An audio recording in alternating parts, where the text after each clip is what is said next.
Hey, am I laughing?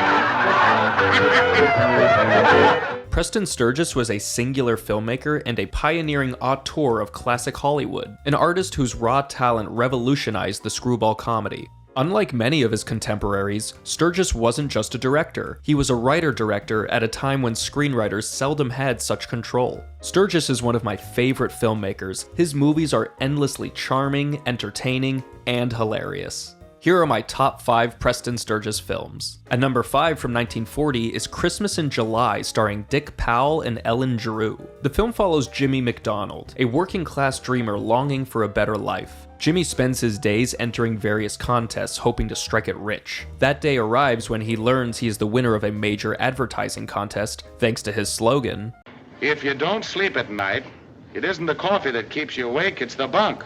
However, unbeknownst to him, it is a prank pulled by his co-workers. Before establishing himself as a top-tier director, Sturges penned the stage play, A Cup of Coffee, which eventually became the basis for Christmas in July. The play was almost adapted into a film by Universal in 1934, but the story was shelved. Sturges, however, refused to let go of his passion project. Dick Powell delivers an endearing and earnest performance. This role marked the beginning of Powell's transition toward more serious dramatic work, and away from the Depression-era musicals that he was most known for. Unlike those characters, Powell's Jimmy is more self-aware, struggling with the realities of financial hardship in a way that felt deeply resonant for audiences still recovering from the Great Depression. Though Christmas in July never explicitly references the Great Depression, its themes of economic desperation underscore every moment. The contest represents the era's lottery-like mentality, where many working-class Americans clung to the hope that a single stroke of luck could change everything. Ellen Drew is equally charming as Betty, Jimmy's supportive girlfriend, and Sturges' regular, William Demarest, makes his usual appearance with hilarious effect. Why did you send him a telegram telling him he'd won? Answer me that. Send who a telegram? McTavish! We didn't send any Who's McTavish? What I find so lovable about Christmas in July is its optimism. Even as it pokes fun at success and consumerism, it remains a feel-good film about seizing opportunities and how confidence in oneself alone can lead to prosperity. For anyone who has never seen Christmas in July, I highly recommend it. Next, from 1942, is The Palm Beach Story starring Claudette Colbert, Joel McCrea, Mary Astor, and Rudy Vallee. This lively screwball comedy follows Jerry and Tom Jeffers, a married couple struggling financially. When Jerry decides to leave Tom and find a wealthy new husband to support them both, chaos ensues as she encounters peculiar millionaires, a suspiciously generous princess, and an entire club of drunk, rowdy businessmen known as the Ale and Quail Club. Back it, George. I'm going to take this sucker to the cleaners.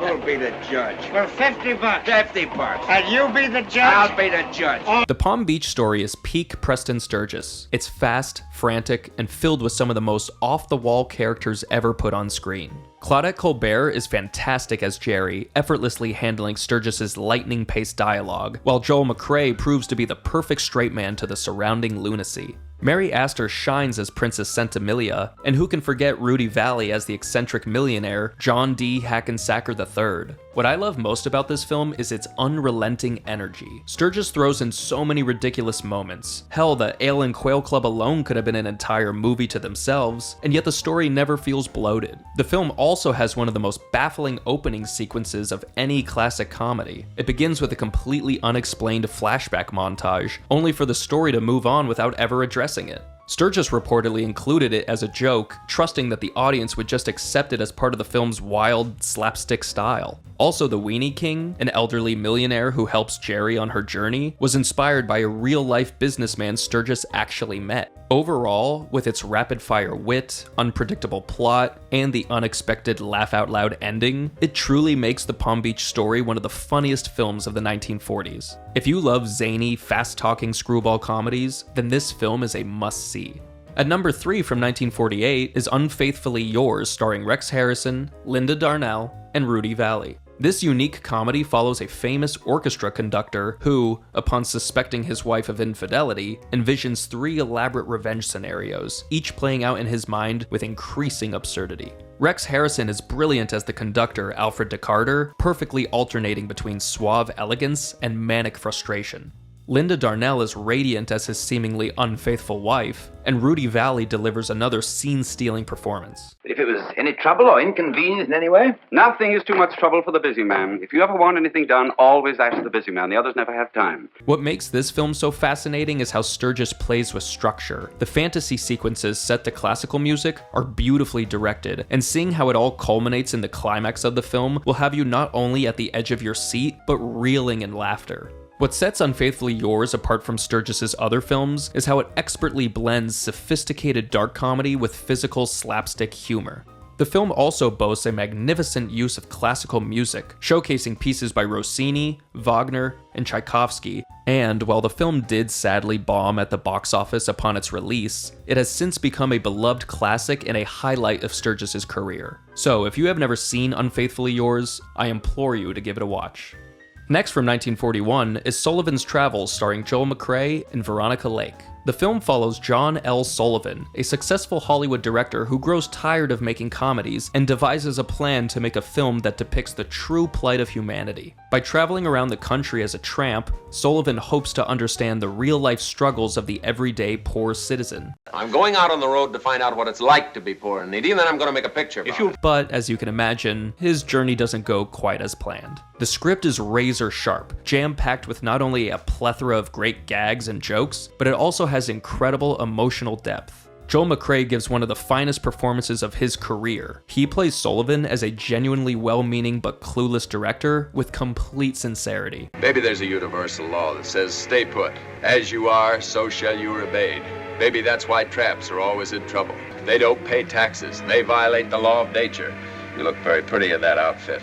Veronica Lake is utterly captivating as the unnamed girl who joins him on his adventure. While the chemistry between the two is electric, apparently the pair did not get along off screen. McCrea even turned down future roles with her, allegedly saying, quote, "Life's too short for 2 films with Veronica Lake." One of the most interesting things about Sullivan's Travels is that it was, in part, Sturges' response to critics who claimed comedies weren't as important as dramas. The famous scene where prisoners laugh at a cartoon while chained together in the church perfectly encapsulates Sturges' belief in the power of comedy during difficult times. So if you love a movie with a great message and a hilariously engaging script, go see this film.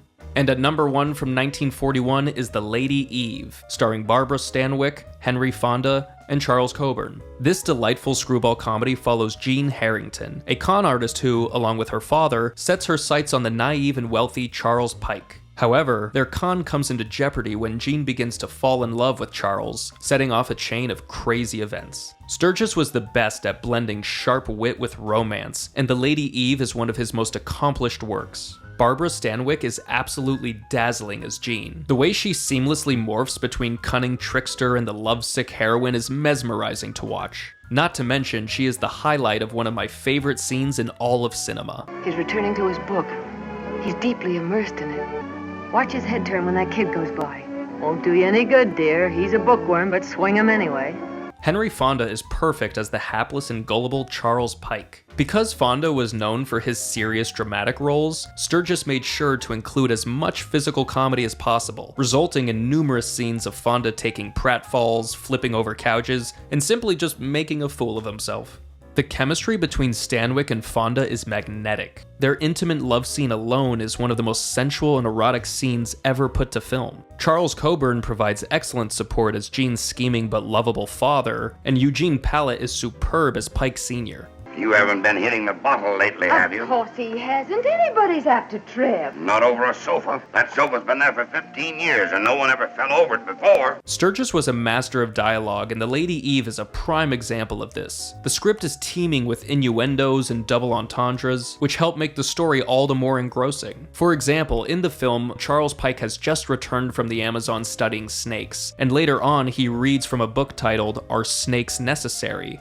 This is a reference to the famous book published in 1929 titled Is Sex Necessary?, which is absolutely perfect for Fonda's stuffy, virginal character. Another fun fact about this film is that Sturges wrote The Lady Eve specifically for Barbara Stanwyck after being blown away by her work in Remember the Night. He later said that she had the fastest mind of any actor he worked with. If you've never seen The Lady Eve, it truly is one of the best romantic comedies ever made, and it is my #1 favorite Preston Sturges film.